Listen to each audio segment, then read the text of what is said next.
Polresta Palembang mengawali tahun 2018 ini dengan berhasilnya menangkap kurir sabu dengan barang bukti sabu-sabu seberat 1,5 kg dan 1.000 butir pil ekstasi berlogo Apple. Rizky, kurir sabu, diringkus oleh jajaran Satres Narkoba Polresta Palembang pimpinan Kompol Akbar pada pukul 16 waktu Indonesia Barat di kawasan Jalan Pengadilan, Kelurahan Karya Baru, Kecamatan Alang-Alang Lebar pada Jumat tanggal 30 Desember 2017 yang lalu. Saat dijumpai tim liputan TV Sumsel.com, Kapolresta Palembang, Kombes Pol Wahyu Bintono didampingi Wakapolresta, AKBP Prasetyo dan Kasat Narkoba Kompol Akbar memberikan keterangan pers bahwa diringkusnya Rizky berawal dari adanya laporan warga yang mengatakan akan ada transaksi narkoba yang akan diantar kepada pembeli. Berapa bang total?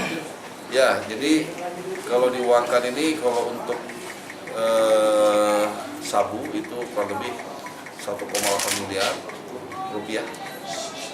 Kemudian kalau untuk ekstasi ini sekitar 200 juta rupiah. Sanksi hukuman?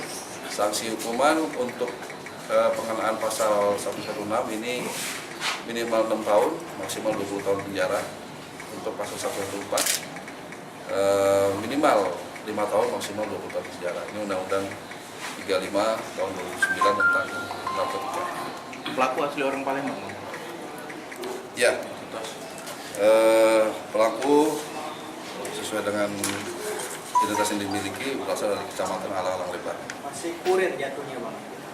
Ya, ini masih kita kembangkan lagi. Oke.